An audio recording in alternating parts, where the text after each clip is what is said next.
Hi everyone, welcome to my review of Stanley Kubrick's 2001 A Space Odyssey in 1968. Here is the 4K set, and we are finally here with this review. And yes, of course I was going to plan on watching, this is Boxing Day again, I was planning on watching this tonight, or The Tree of Life, Criterion Extended Cut. I watched this, I chose this, and yeah, basically of course, we're really looking forward to, of course, Stanley Kubrick reviews. The set behind me is always in my videos for a reason, and this film, yes, it's not in order. I usually start my director series, different directors, from the beginning film in their filmography. Not always, but I try to. This just happens to be one of my Christmas presents, and 4K. It's a big event, and I think actually it's kind of interesting to start in the middle, roughly in the middle of his filmography, with mainly his most critically acclaimed film, you could say. This film tops most critic polls, and it's kind of known by many filmmakers, critics, and yeah, definitely some fans as well, to be kind of the best, or one of the 10 best kind of technical achievements in cinema. And many people, of course, say how good the special effects are and on all this, the direction. And this review, I think, mainly focus on just how it makes me feel, because loads has been said about the technical stuff. We will, of course, talk about that, and this might be a long review, but I think actually it's more important. It's actually how it makes me feel, how this film, how much it means to me, and kind of how it advanced me in terms of cinema, my journey, you could say. And yes, this film, the 4K, first of all, is probably the best picture quality I've ever seen on a film. This film already, in terms of the normal Blu-ray that I have, was probably up there, in the top 3 best looking films that I'd seen, in terms of picture quality. And of course, I personally think, at best, film looks better than digital in many ways. And of course, this film, it's praised for its visuals. For me, it's one of the 10 best, shot films of all time, and the editing and all this kind of stuff. The visual effects, of course, mainly designed by Stanley Kubrick himself, which he got an Oscar for. Basically, are absolutely stunning. And this 4K edition, I was even more in awe of this film. This is the way to see it. Of course, I have heard there is now an 8K viewing of this somewhere. I think it may be in Japan. Yeah, but in terms of owning this, and as well affordable, because it's thousands of pounds to get an 8K player. But yeah, in terms of what is really available, this is the best version, of the film at the moment. So yes, this is a very, very special event. And yes, 2001, of course, as I say, it's acclaimed as one of the best films of all time. And I first saw it in 2014. I'd been wanting to see it for actually since around about 2010 properly. It took me so many years, and I didn't have a Blu-ray player until about 2013 actually. I'd kind of heard how kind of wonderful this is to look at and all this kind of stuff. So I thought, let's just wait until then, and I got it probably around June, in 2014. And this, not only just for this film, but it kind of, it's a turning point for me in terms of my life, because of discovering Stanley Kubrick. Actually, not just seeing this film, because the film I saw before this, and I'd seen, of course, The Shining, Full Metal Jacket, and they were actually both among my favourite films of all time. Spoilers for the reviews.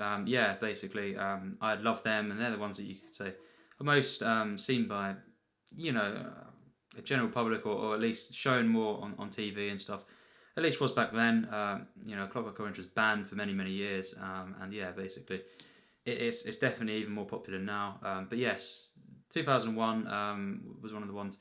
I watched A Clockwork Orange in June, and let me tell you that completely changed my cinema viewing. And then, of course, I bought the Visionary Filmmaker set, one of which, of course, on that it is 2001. So I watched that. And of course, before that, I watched Barry Lyndon. So really, within the space of a couple of weeks, I watched Clockwork Orange, Barry Lyndon, and 2001: Space Odyssey. And through these 3 films, of course, and then discounting even just the ones I saw after Eyes Wide Shut, Paths of Glory, I thought, something has happened here. I've discovered a filmmaker who, for me, is, let's announce it now, the greatest filmmaker of all time, and even better than Spielberg, for me personally, and Scorsese and Hitchcock, Chaplin, Malick, all these. Kubrick is for me the greatest director of all time, and now that I've seen all of his 11 main films, I can safely that solidifies that he is my favourite director of all time. And just seeing these three films, even in the space of them weeks, and then of course also Strangelove, a month after, I continued, and now I've seen all of them. Kubrick just completely changed, my life, and this film was just another one of them magnum opuses. For me, this is probably, it's in my top 50 of all time, for sure. This means a lot to me, so much, and it's absolutely mind blowing from start to finish. But I think in terms of just how good the film is and quality and everything, and just how not artistic, yes, but just how Kubrick kind of uses cinema as a visual medium, and of course the sounds involved and the music. I think this is probably in the top 10 films of all time, best films. And it's probably his third best. Yes, there are two other films that he made. That I not only do I prefer, and there's actually another one that I prefer. This is my fourth favourite at the moment. There's actually two films that I think are actually better than this, and this film has often been named one of the best. The Sight and Sound, it's in the top 10, and actually I think, off memory of the top 10, I think this is the best film that's in that top 10, and it is just an absolutely stunning film. Of course, this will be a spoiler review, kind of getting into some stuff that happens. But this film, as I say, I saw it and I was transfixed. I think I'd heard, a couple of things. Obviously, I've heard mainly positive things, but it was divisive, when it came out as well. And it was kind of, it was grown in stature, of course. And, I had heard some people still, saying it's boring, and saying, it's pretentious and cold. Now they're seeing some other work, Tarkovsky films and stuff like that. Personally, for me, I think that that can happen. You can get recommended films. Some films are very, very acclaimed. That just for me, just don't do it. And are very, yes, they're cold and pretentious. But this film, I think anything but. It's a very, very risky film.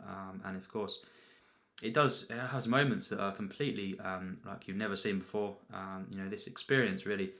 Of course, it's like nothing else.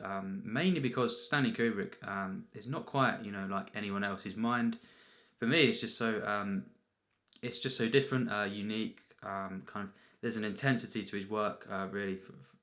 Certainly from Doctor Strangelove onwards, but because that's a comedy, it kind of doesn't quite match up to the intensity of this. And then onwards, there's always a kind of an intensity, a feeling, to his work. And I think it's just simply because he was such an auteur, and I think he put all of his kind of vision into his work so much that you kind of just basically seeing Kubrick and feeling his kind of, not just his look on the world, because of course it's not just all his thoughts, but yes, basically you're getting part of Kubrick on the screen, and that's why it's so unique. You'll never see anything like it. There's only one Kubrick, and I think this film,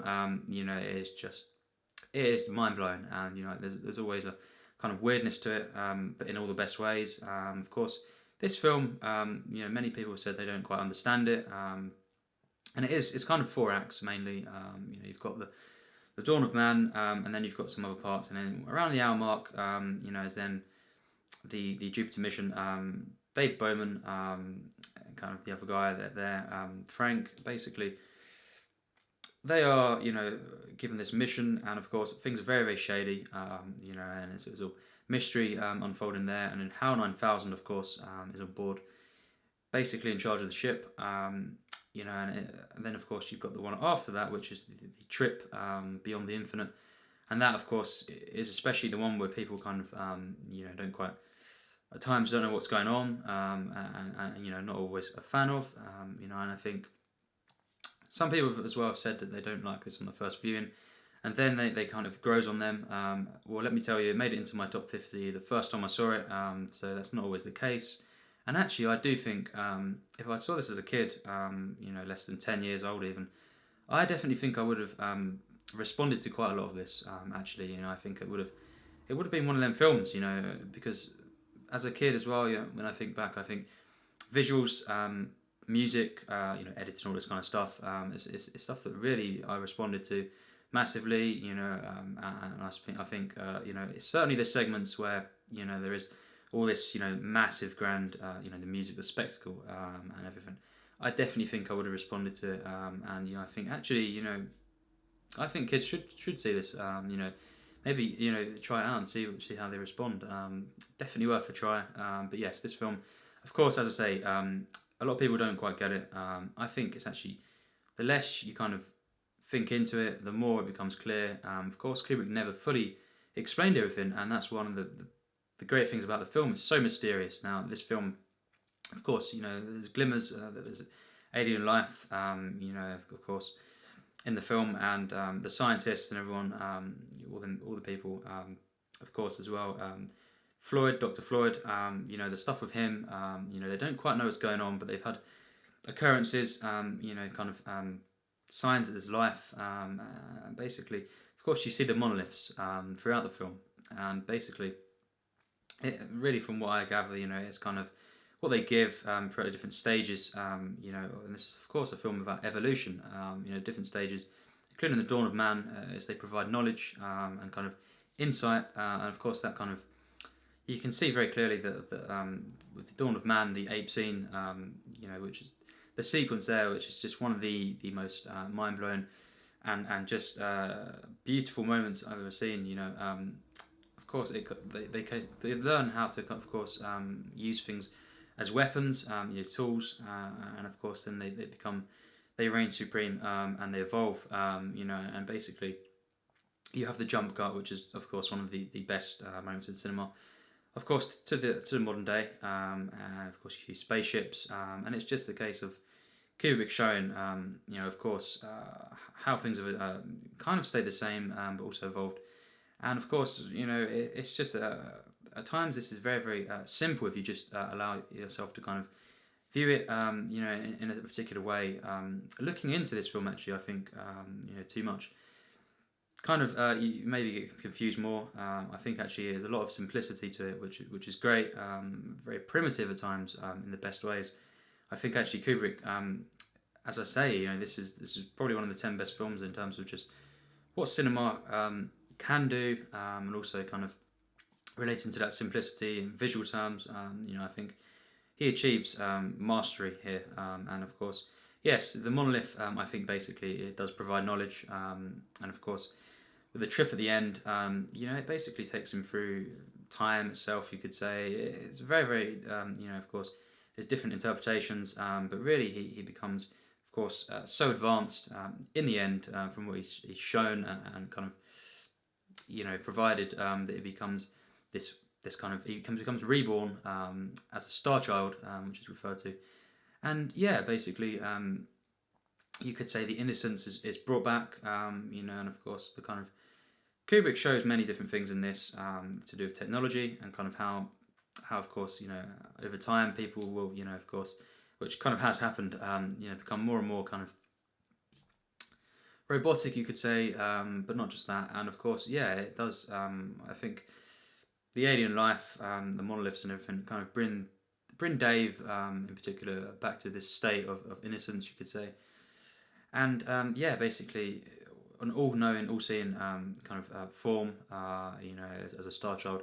At the end, gazing over Earth, us, and kind of, just an advanced form, but also kind of back to something, very pure, you could say. And yes, this is the kind of bare bones of the kind of the stuff that goes on.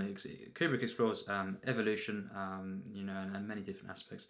Modernization, and just man's place in the world, the universe. And this film, in terms of how good this film is, the cinematography, I think actually there are two films, certainly one film that he made that's actually better shot than this, and edited.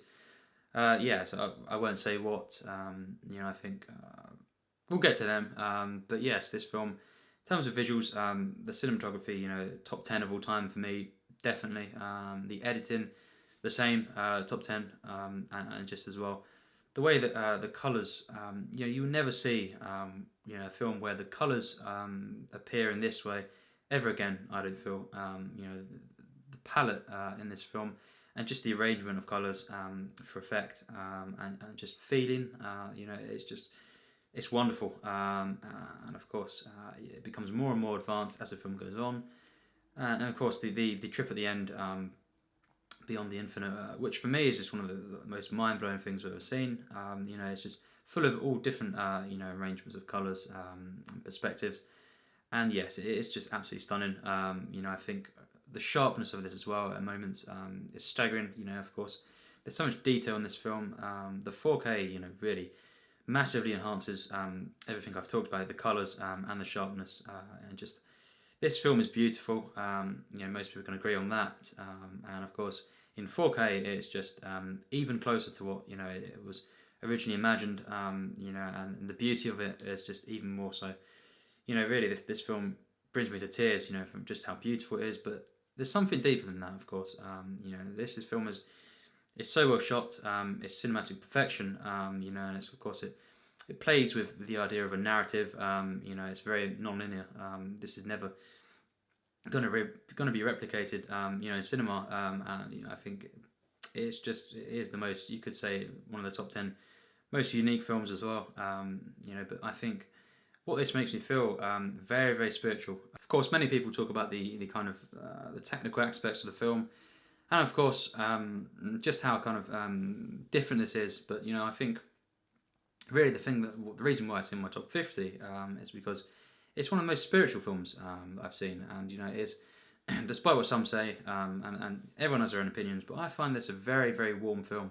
Actually, I find all of Kubrick films warm and kind of sincere, and full of wonder, but also full of heart, passion, and this one really, especially the ending. I think that whole sequence actually, especially when Dave arrives, and of course you see him, the time jumps of him, aging, and then of course kind of going back to the kind of basics kind of thing, you could say, back to the innocence. I think actually this film is full of heart, and the ending actually brings me to tears, not just because of how epic it is, the use of music, which we'll get to, and all this kind of stuff, and the way, of course, that it relates to different moments of the film.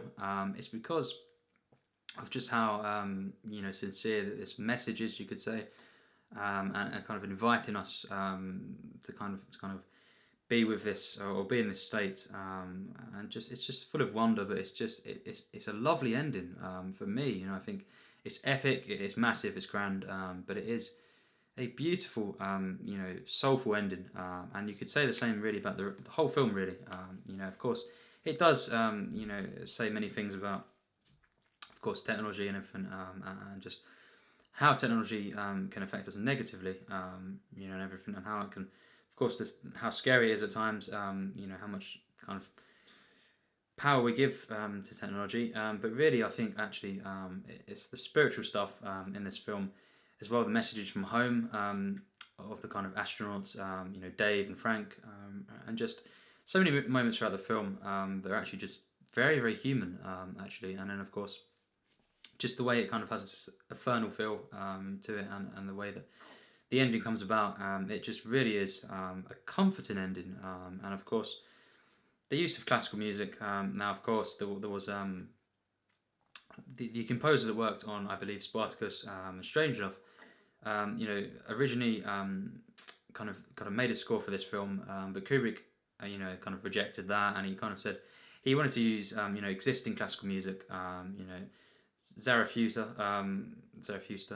of course, Lux Eterna, and of course as well Blue Danube, being some of my favourite pieces of music of all time, and just the way that he uses classical music in this film, it's just legendary. I think most films as well, kind of around the time was mainly film scores, and I do, at the peak of cinema, I do prefer film scores, but I think the way that Kubrick used existing music, is just something to behold, and much more effective for me. The classical music used in this film, is so perfectly judged, timed, and just to give this wonderful feel, is so perfect. Every single piece. Existing music that you kind of, as he intended, and he did say, you'll probably never feel you never look at this or listen to this piece of music in the same light again. You always kind of think of the film, and I certainly do. In the Blue Danube, if I ever listen to it, which is quite a lot, I think the wonderful moment, of the jump cut, comes into my mind. I just imagine floating in space, and that's the thing. Kubrick, of course, intended to kind of create this experience where it's kind of just out of body experience, the feeling of being in space. This is the experience that you can have by just watching a film. It feels like I'm in what I imagine would be space. Just how the camera moves, wonderful flowing camera movements. The use of music is beautiful, and again comforting. It just makes me feel at ease. I think. It's just a wonderful feeling that I get from watching this whole film, but especially the pieces of music when they're used.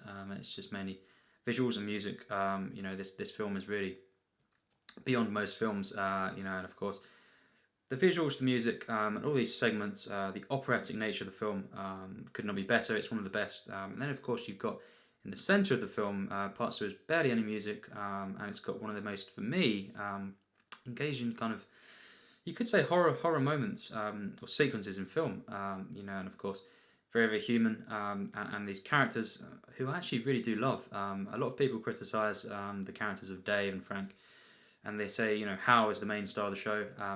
Hal, of course, is essential. One of the best villains for me of all time, but Dave as well, and Frank, even the people that never wake up, of course the other 3 crew members, but Dave and Frank, I think, it's just such great characters, especially Dave. I think actually I loved these characters, and not a lot of people would say that, but I do love the drama elements of this film as well, and of course Dr. Floyd, in the previous act of the film, where there's kind of more mystery going on there, and you see, of course, other characters.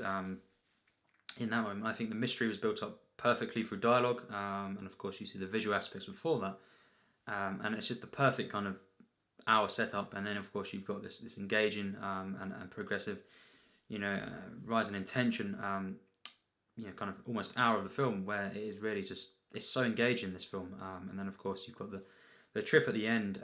This film, its structure, its execution, the use of music, it is absolute cinematic perfection, and of course it actually does have great characters.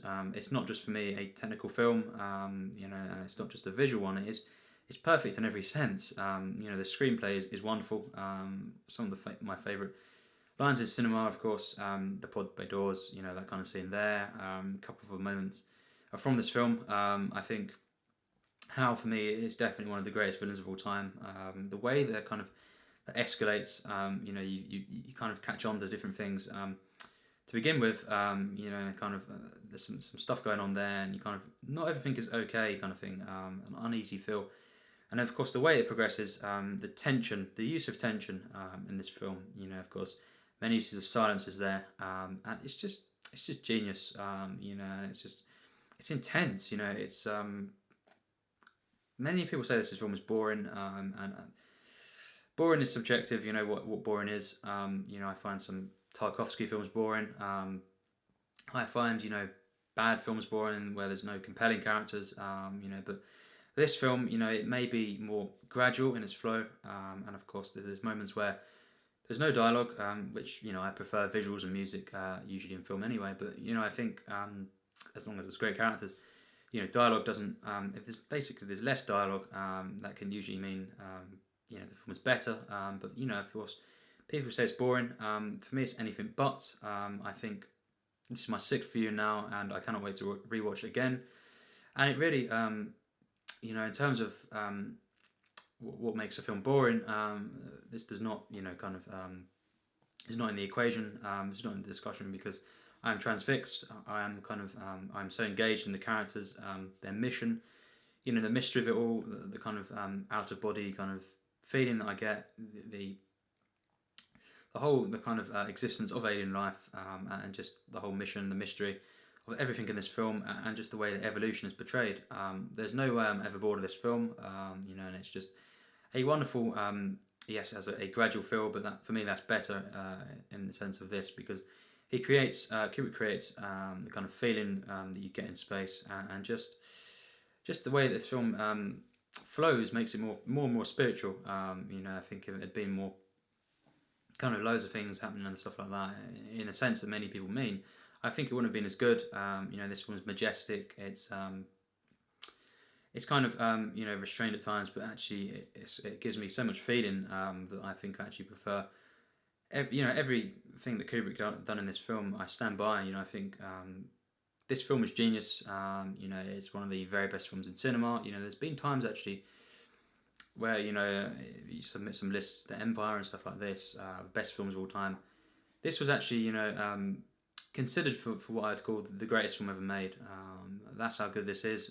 You know, but of course, two films, you know, I still did put above that, and that was a couple of years ago. And now, you know, I think after seeing so many classics and everything, it is in my top 10 still. I would still say this is one of the best 10 films ever made. Even, you know, I've seen this year alone, I've actually seen, you know, around 600 films, including shorts and rewatches. But, you know, I think this film, you know, it really is an absolute magnum opus. And even though I've seen so much classics, I've seen more and more, you know, since 2014. You know, this just exploring loads of directors, all these polls, and kind of just, you know, John Ford, you know, more Chaplin, Hitchcock. You know, I think even then, you know, this film is just one of the best films I've ever seen. It's a top 10 film, you know, quality for me, and it's in my top 50 favourites. This film is majestic. It's you know, it's full of emotion, wonder. Now, the sense of wonder, you know, throughout this film is striking. You know, it really is. This is an absolutely perfect film. It's genius. You know, just the way this film is directed. You know, I think this is Stanley Kubrick. You know, this is the level really that he worked at, and you know, I think actually there are two films for sure that are better directed, shot, and edited than this that he made, and we'll get to them. But you know, I think this film is cinematic perfection. It rightfully deserves the acclaim it got. You know, actually on IMDb, it's not quite as high as I thought it would have been. But yes. This film, you know, it just means so much to me. It's so perfectly crafted. You know, I think seeing it 6 times now, I just cannot believe that this film, you know, is this good. 2001: A Space Odyssey for me is one of the very best films ever made, and of course, it gets my highest rating, you know, of 100% plus, tier S. It is one of the best films ever made, and you know, I think, as a sci-fi, or not really a sci-fi, you could say, not really a science fiction, you know, I think actually it is one of the very best, contender for the best, I understand that. I think there's a couple that I prefer, definitely, maybe another Kubrick film, but yes, you know, I think this film, it blew my mind, and I cannot wait to rewatch it again, the 6th viewing now, and it just kind of gets pretty much better and better each time that I see it. You know, I think the first time I saw it, it instantly became one of my favourites, just because it's such a unique experience, and just the way it was so epic and grand, operatic, and you know, I was invested in every moment, and I'd never seen this. You know, I think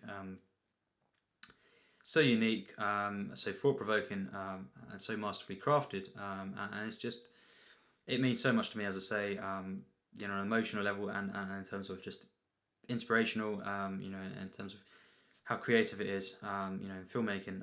I think this film, you know, I think is very, very hard to top this film. Very few films I've seen have actually topped this film, especially in terms of quality. You know, I think there are 2 Kubrick films that are even better than this. One of them, which I think is the greatest film of the 20th century, and standalone film, you know, that's not part of a trilogy or anything, I think is hands down the best of all time. So, you know, and the fact that Kubrick, you know, made so many masterpieces. There's really just 11 main Kubrick films, you know, really. And I've seen all of them now, and I cannot wait to review the rest of them. Of course, I will be doing them probably in order, you know, from roughly The Killing, or maybe go back to Killer's Kiss as well. I've not seen yet, but yeah, review them all in order, and of course we'll do a ranking at the end. But this film is absolutely stunning, mesmerising film. Really, this is cinema. You know, this is what it's meant to be. one of the ways that people can be moved and inspired, at times just through visuals and sound. And this film, of course, it goes back to the silent era in many aspects, but it does something that no other film can ever do, and it's just because Kubrick, for me, was such a genius. I think no one can ever make a film like this, and no one ever has, no one ever will, because it's Stanley Kubrick, and it's the way he made this film. It's just, many people still haven't caught on to kind of how good this, how he really pulled this off, how he really done this. I think it really is. It's magic. This film, and it's wonderful. It inspires me. It moves me. It's comforting. It's warm. It's spiritual, and it's 2001: Space Odyssey, one of the very best films ever made. And yes, the 4K, of course, is absolutely stunning. There's no other way better to watch this film. And just this film, it's Stanley Kubrick. I think one of the very best films ever made. It's not his best for me, despite what some say, but that's only because, I think a couple of the other ones are a bit more underrated. Actually, for me, definitely one of them is just something that, when I see films, I always say they may be some of the best. They may reach my top 30, but I think, has it got that film factor? I always judge films by. This is one of them, but really, really, that film that Kubrick made, right at the top of the Kubrick films, I think, is just untoppable. Really, I think it's a film where he achieved something beyond, even beyond this. But this film is beyond most films. And it's just an absolute magnum opus that I would highly recommend everyone see, even young kids, check it out and see, because it's essential, and it's one of the reasons why cinema for me is the greatest art form of all time. I think this is 2001: Space Odyssey, and yes, thanks for watching my review.